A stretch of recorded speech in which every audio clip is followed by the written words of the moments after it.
Lại miên này, miên mai này, khai nó khai miên này, nè đại nó sờ, đi tôm sát đó mà, thật say.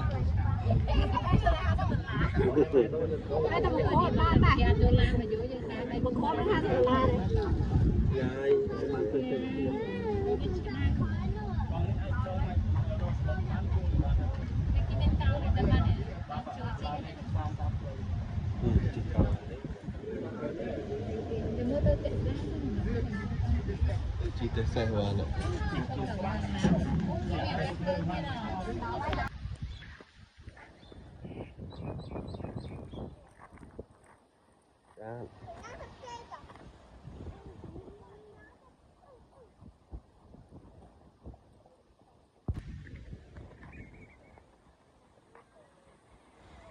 Open it.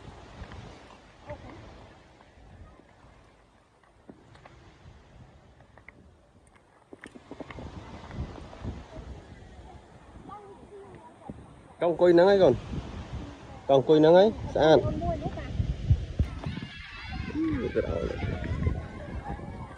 Xe rọt. Bạc lan ạ.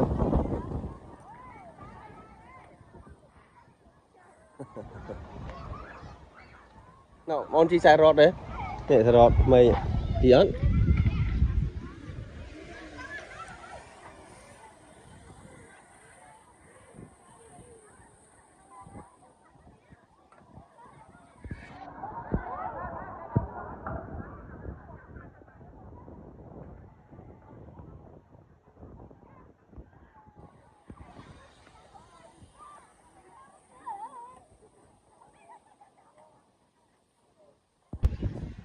Tiếng cái này.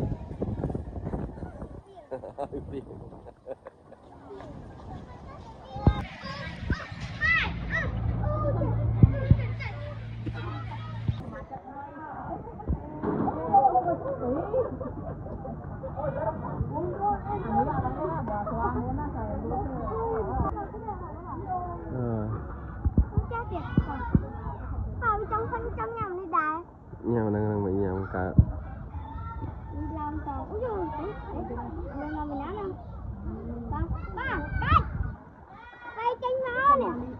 Chinh nào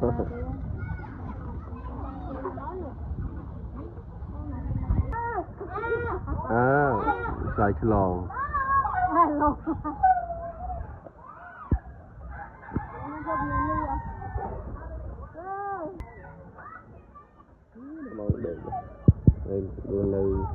đây nơi một tia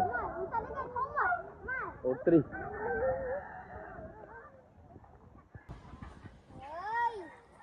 miền mòn đấy mòn bò tí này mòn sọc kia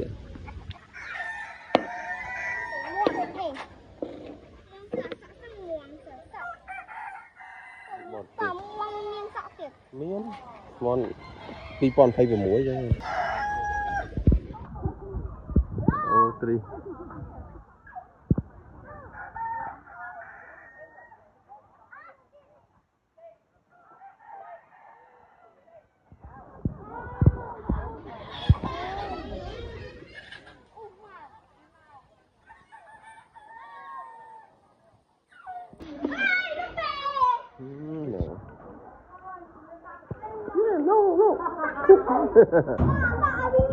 ở đây em miên được cho anh em hay không?